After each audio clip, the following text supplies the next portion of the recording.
Ndugu zangu wa Tanzania, leo tunajivunia uongozi wa Mheshimiwa Dr. Samia Suluhu Hassan ambao umeakisi utawala bora, weledi, uwajibikaji, uaminifu na ujumuishi.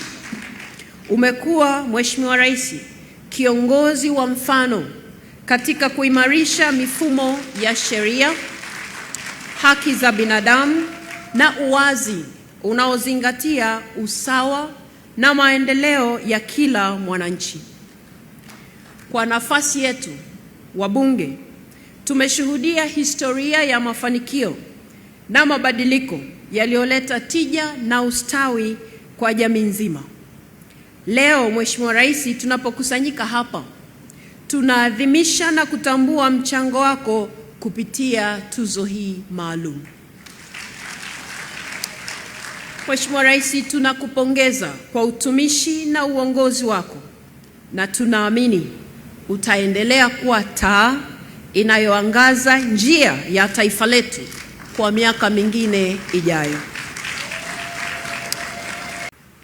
Aidha, Mheshimiwa Spika, mafanikio tunayoyatambua leo yanatokana na ushirikiano mkubwa, umoja na mshikamano kutoka kwa viongozi wenzangu, kuanzia makamu wa rais, rais wa Zanzibar na mwenyekiti wa Baraza la Mapinduzi na viongozi wote wa Zanzibar, waziri mkuu, naibu waziri mkuu, mawaziri na manaibu mawaziri, watendaji wote kuanzia makatibu wakuu na watumishi wote wa taasisi za umma. Wote hawa nawapongeza kwa bidii, weledi na uzalendo walioonesha katika utekelezaji wa ilani ya uchaguzi ya mwaka 2020-2025 na mipango yote ya maendeleo iliyowekwa na serikali.